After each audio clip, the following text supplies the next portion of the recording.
안녕하세요. 이번에는 우리 그 위생 설비, 급수 설비 중에 상수도 직결 방식에 대해서 공부를 해보려고 합니다. 상수도 직결이라고도 하고 우리가 이걸 시직수라고도 하죠.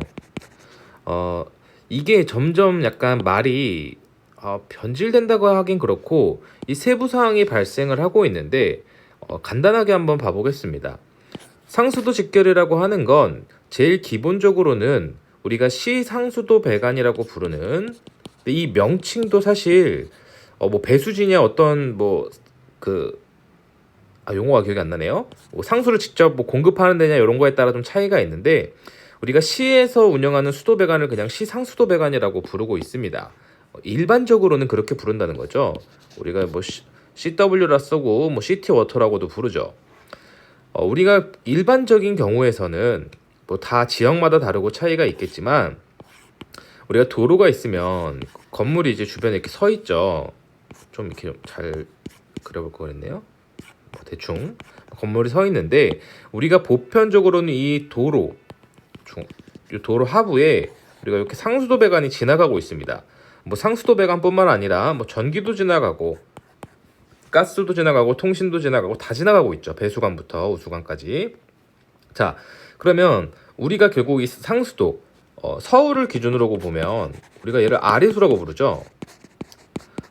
요 아리수가 지나다니는 배관이 있어요. 그러면 우리가 어느 뭐 상수도 사업소에서 얘가 그냥 우리가 뭐 빗물 받아 바로 쓰는 게 아니잖아요. 우리가 말하는 상수도, 혹시나 이거 모르실까봐 상수도가 있고 중수도가 있고 하수도가 있죠. 하수도가 우리가 버리는 거고 상수도가 이거 그냥 쓰는 거고 이제 그 중간쯤 되는 오염 정도를 중수도라고 부르는데 우리가 일반적으로 중수도라고 하면 변기 물 내릴 때라던가 그 뭐 식물에 물 줄 때 정도에 쓰는 거고 우리가 일반적으로 샤워하거나 세수할 때 쓰는 건 다 깨끗한 상수도인 거고 다 쓰고 버리는 게 이제 하수도가 되는 거죠. 우리가 이 상수도를 만들어서 공급을 하고 있습니다.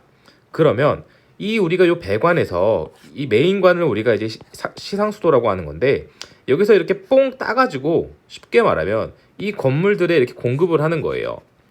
근데 우리가 이 각각 같은 지역이더라도 뭐 예를 들어서 뭐 종로구라고 하더라도 다 요 도로 요 위치, 높이, 해발에 따라서 상수도 배관의 압력도 달라지게 됩니다. 또 이 상수도 사업소가 어디서 출발하는지에 따라서도 압력이 변화되게 되겠죠. 그러면 우리가 요 상수도 배관을 정면에서 보면 이렇게 상수도 배관이 있을 거예요. 뭐 땅이 이렇게 있다고 봐볼까요? 실질적으로 여기 도로겠죠. 보통은 유지 보수해야 되니까. 그럼 여기서 이렇게 따서 옵니다. 뭐 이렇게 따서 오든 어떻게 따서 오든 따서 와서 우리가 이제 이 물을 요 위에 이제 이렇게 지어져 있는 건물로 가게 되는 건데 요때 우리가 건물의 규모에 따라서 우리가 제일 설비에서 기본적이라고 말하는 건 우리가 여기다 수조를 놓는 거죠. 수조를 놓고 요 수조로 물을 공급하고 얘를 이제 펌프로 인해서 위로 쏘는 게 좀 기본적인 형태의 급수 설비입니다. 근데 우리가 그 건물들을 살펴보면 꼭 중규모 또는 뭐 큰 대규모의 건축물만 있는 것이 아니라 다세대 주택이라던가 뭐 도시형 생활주택 또 뭐 연립주택도 마찬가지고요. 더 작은 건 뭐 다가구 주택이라던가 요런 작은 형태의 건축물들 뭐 적게는 뭐 6세대부터 뭐 많게는 도시형 같은 경우에는 뭐 20세대인 경우도 있지만 요런 작은 세대들은 실질적으로 우리가 요 수조를 놓기가 굉장히 공간이 협소하다는 거예요. 연립주택을 제외하면 얘네의 연면적은 뭐 500제곱미터도 안 되는 아이들인데 전체의 규모가요. 얘를 만약 5개 층이라고 하면 한 층에 100제곱미터라는 거예요. 우리가 일반적으로 그러면 30평 정도 되는 거죠. 여기에 우리가 수조와 펌프까지 놓기에는 너무 협소하니까 우리가 이런 걸 생략하자는 거예요. 우리가 완전 평면에서 살펴보면 네모로 그리겠습니다. 뭐 예를 들어서 여기가 종로고 종로 위에 성북구가 붙어 있었나요? 뭐 그냥 간단하게 그리겠습니다. 뭐 여기 동대문구고 뭐 이렇게 있고 상수도 배관이 예를 들어 여기서 상수도 사업소가 이쪽에 있어서 출발을 한다고 봐보겠습니다. 그러면 우리가 예를 들어 이 상수도 사업소에서 담당하는 범위가 요 네모라고 봤을 때 얘가 요 구석구석까지 물이 이렇게 가야 될 거 아니에요. 그렇기 때문에 이 상수도 배관은 항상 압력이 걸려 있습니다. 얘가 압력이 걸려 있는 거죠. 즉 여기서 항상 펌프로 얘를 쭉쭉쭉쭉 밀고 있고, 우리가 이런 배관을 구멍을 뽕 내면 물이 아주 막 뿜어져 나오는 거죠. 그래서 상수도 배관이 뭐 어떤 사고나 부식 등에 의해서 터지게 되면 가끔 이제 뭐 소화전이 아닌 경우에 위로 나오긴 좀 적지만 위로 뿜어져 나오는 경우도 있죠. 크게 파손이 되면. 그럼 우리가 이렇게 차 타고 가다가 무료 세차 좀 해주고, 농담입니다. 뭐 이런 식으로 우리가 압력이 가해지고 있기 때문에 여기 이제 구멍을 내면은 바로 이 물이 일정 압력을 가지고서 방출되게 됩니다. 지역마다 차이가 있지만 우리가 서울 같은 경우에는 일반적으로 4에서 요즘 5kg도 있는 것 같던데 거의 한 4kg 포스, 즉 우리가 0.4 메가파스칼 정도의 압력이 대부분의 지역에서 그 시상수도 압력이 그 정도 나와요. 그 말은 뭐냐면 우리가 0.4 메가파스칼이라는 건 우리가 물이 40m 높이까지 올릴 수 있는 압력이라는 뜻입니다. 근데 우리가 아까 말씀드린 다세대 연립등 같은 경우에는 일반적으로 5층 이하, 도시형은 이제 6층 이하까지 지어지는 경우가 있는데 보통은 이제 뭐 근생까지 합쳐지더라도 6층 이하의 건축물이라는 거죠. 우리가 작은 건물은 층고가 보통 높아봐야 3m 정도 되니까 얘는 건축물의 높이가 높아도 한 18m 정도밖에 안 된다는 뜻입니다. 즉 우리가 이 상수도의 압력만으로도 이 건물의 꼭대기까지 물을 충분히 공급할 수 있기 때문에 우리가 별도의 수조라던가 펌프 같은 거를 두지 말고 이 상수도의 압력을 이용하자는 거죠. 그래서 우리가 간단하게 그려보면 건물이 있고 여기 땅이 있으면 상수도 배관이 이렇게 있고 얘를 따서 당연히 우리가 기본적으로 물 얼마나 썼는지 알아야 되니까 계량기를 이렇게 묻어주고요. 뭐 매놀이 있겠지만 그 다음에 뭐 역지 밸브를 넣으라는 것도 있고, 그러니까 체크 밸브죠. 뭐 굳이 그 규정하지 않는 것도 있긴 합니다. 그리고 얘가 쭉 입상으로 올라가서 예를 들어 1층의 수도꼭지, 뭐 2층의 수도꼭지, 뭐 3층의 수도꼭지 이런 식으로. 물론 여기도 이제 계량기 하나씩 들어가 줘야겠죠. 각각 계량을 하려면 이런 식으로 설치를 해서 우리가 별도의 가압장치라고 하면 사실상 99%가 펌프죠. 가압장치를 설치하지 아니하고 우리가 이 상수도의 압력만으로도 물을 공급하도록 설계하는 것을 우리가 상수도 직결 방식이라고 부르고 있는 것입니다. 얘가 이제 제가 보통 4kg 정도라고 말씀을 드렸어요. 근데 이게 문제가 뭐냐면 예를 들어서 우리 강북구의 위아리 같은 데 보면 위아리뿐만 아니라 그 정면에서 봤을 때 우리가 뭐 1동은 레벨이 이 정도인데 2동은 어떤 언덕에 있는 경우들도 있죠. 막 이렇게 오르락내리락 땅이 산은 아니지만 우리가 언덕 가파른 데들 있잖아요. 그러면 쉽게 생각하면 우리가 상수도 배관이 여기서 이렇게 따라 올라가고 있다고 본다면 어차피 펌프로 밀어주고 있으니까 뭐 올라는 갈 거예요. 당연히 물을 써야 되니까. 근데 만약에 이 1동의 위치에서 4kg였다면 여기서부터 만약 여기까지 한 20m 올라가야 된다. 그러면 여기의 압력은 2kg밖에 안 나올 거예요.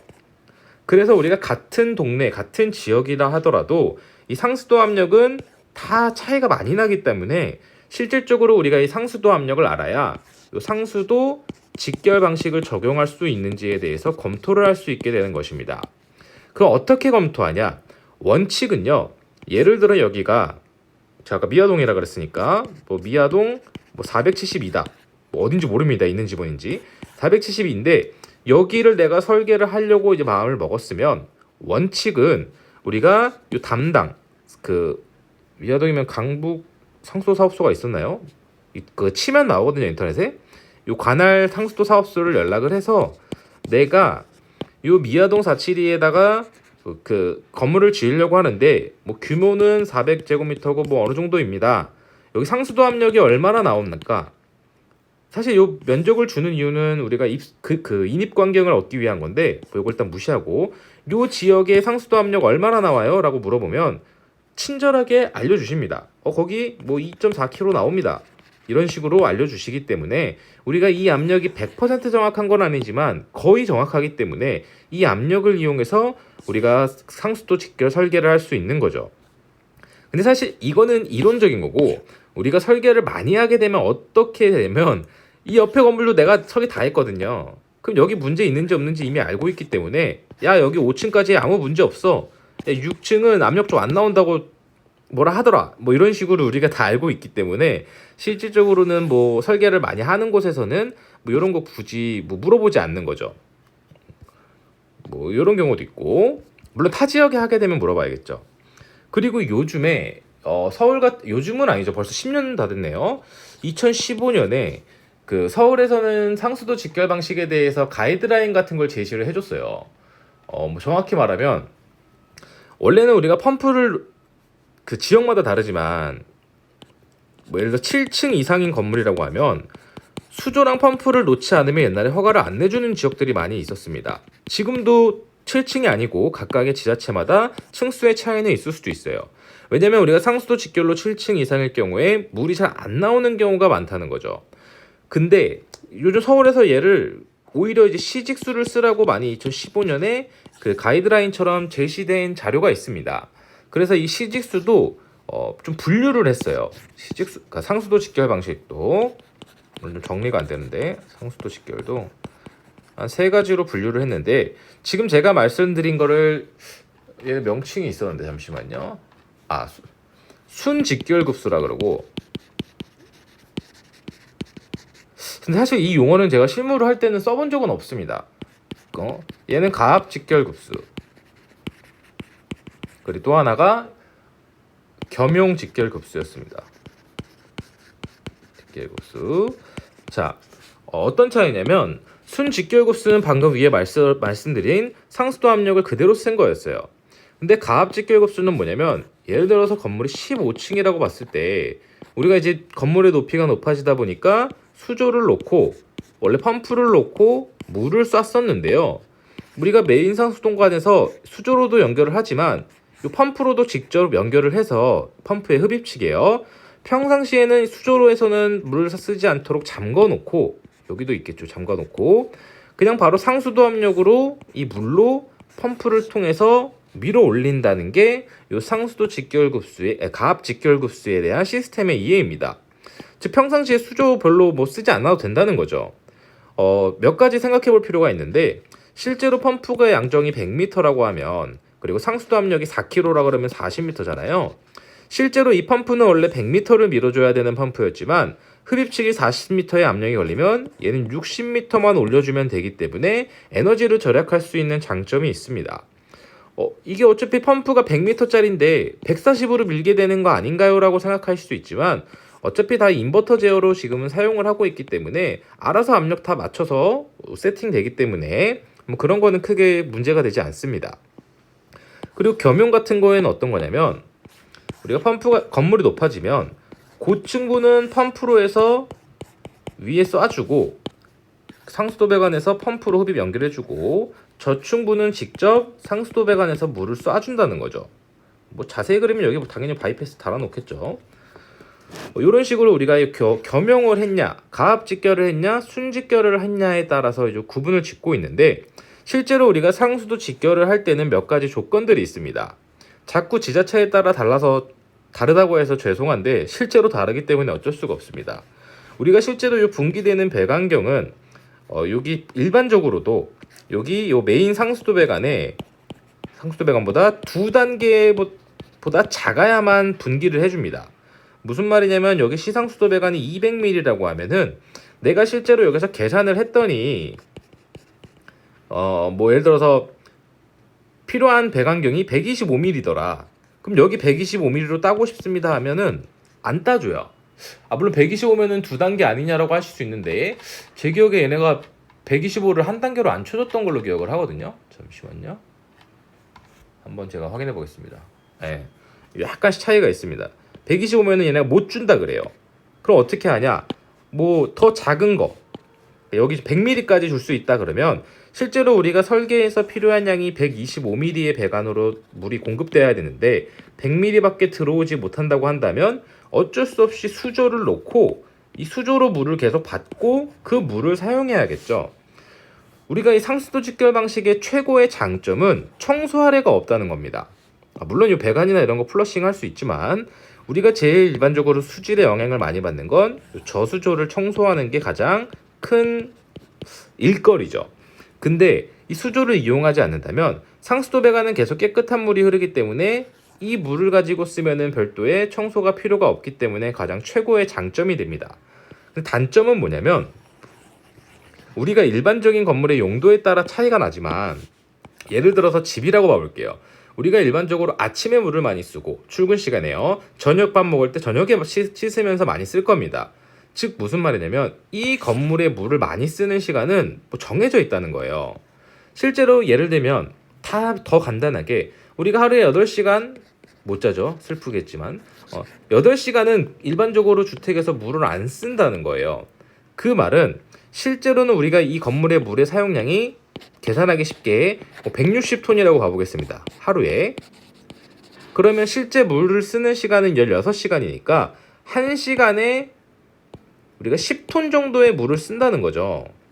그러면 우리가 이 배관 능경에서 들어와야 되는 건 우리가 여기서 최대 동시 사용률이 나왔을 때 이 물을 감당할 수 있어야 됩니다. 근데 만약 우리가 여기다 수조를 놓게 된다면 우리가 어차피 이게 하루에만 160톤을 채워주면 되잖아요. 그 말은 얘는 하루는 24시간이니까 계산하면 3분의 20 나오나요? 3분의 20씩 약간 6.8톤 되나요? 6.8톤 정도 1시간에 물을 채워주면 되는데 여기 1시간에 6.8톤 물을 필요하다는 거죠. 우리가 여기서 상수도 직결로 하게 되면 우리가 10톤씩 들어와야 된다는 거예요. 그래서 10톤이면은 125ml가 필요한 거고 예를 든 겁니다. 6.8톤이면 뭐 100ml 아니면 80ml면 되기 때문에 80이면 될 것 같은데 훨씬 작은 광경으로 들어올 수 있기 때문에 우리가 이 상수도 배관의 컨디션에 따라서 우리가 실제로 그 시직수 방식을 적용할 수 있는지 없는지에 따른 판단을 하고 난 후에 우리가 시직수 방식을 적용을 하여야 합니다. 뭔가 말을 빨리 했네요. 자, 그리고 또 하나 말씀드릴 게 있었는데 잠시만요. 상수도. 그리고 그런 것도 있습니다. 그리고 우리가 이렇게 상수도 직결을 적용하는 거 외에 요즘엔 좀 바뀌었는지 모르겠는데 예전에 수원 같은 경우에는 작은 건축물도 5층 이상만 돼도 수조를 놓으라고 했었어요. 4층이었나 5층이었나 5층이었던 것 같은데 뭐 일반적으로 큰 건물을 하는 경우에는 다 상관이 없죠. 그리고 이제 작은 건물은 우리가 다세대 주택 같은 경우에도 5층에도 우리는 물이 안 나온다는 민원이 많으니까 요거 다 수조 놔라 이런 경우도 있고요. 이런 거는 이제 각 지자체의 조례에서 법제처에서 찾아보실 수 있습니다. 그리고 상수도 직결 방식의 실제로 문제는 뭐냐면 저는 이 상수도 직결 방식을 꼭 좋다고만 생각하지는 않는 주의인데 우리가 상수도 메인관이 이렇게 있을 거예요. 그럼 예를 들어서 A 건물에 물이 들어갈 거고요. B 건물, C 건물에 물이 들어갈 겁니다. 예를 들어 얘가 연면적 2만이라고 보고 얘가 뭐 500, 얘가 뭐 3만이라고 봐볼게요. 자, 다 상수도 직결로 연결을 했다고 봐보겠습니다. 예를 들어서 여기서 흐르는 물의 양이 뭐 2만 rpm이라고 봐볼게요. 사실 이거 A, B, C 해놨지만 엄청 많이 뽑아가고 있겠죠. 타상수도 직결이고 얘네는 건물 규모가 크니까 가압 직결이라고 한번 봐보겠습니다. 얘는 아까 말한 순 직결 방식이고 원래 이게 문제가 뭐냐면 딱 보시면 A에서 물을 많이 쓰고 C에서 많이 쓴다고 봐볼게요. 갑자기 그러면 우리가 이 배관 내의 압력 분포가 여기서 물을 이만큼 빨아들이고 얘가 이만큼 빨아들이면 이 B라는 건물에서의 수도압이 낮아질 수밖에 없는 구조입니다. 그래서 우리가 일반적으로 급수 설비를 할 때 항상 저수조를 놓고 안정적으로 공급을 할 수 있도록 펌프를 두는 거죠. 그리고 작은 건물은 상관이 없는데 이 큰 건물도 지금 시직수를 할 수 있도록 뭐 공동주택이 하나지만 400세대 이하에 이렇게 해버리면 저는 이 옆에 주변에 작은 건물이 있을 경우에 얘가 영향을 안 받는지 잘 모르겠습니다.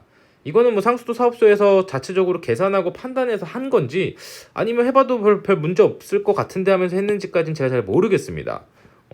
그래서 원래 저는 항상 주변에 이렇게 펌프를 설치하고 수조가 없고 이런 식으로 직결을 구성해 버리면 이게 물을 많이 땡겼으면은 주변에 작은 건물들의 영향이 있기 때문에 원래 이걸 별로 저는 선호하지 않는 편인데 뭐 시스템상으로는 분명한 장점도 있기 때문에 뭐 이런 것도 있다는 거.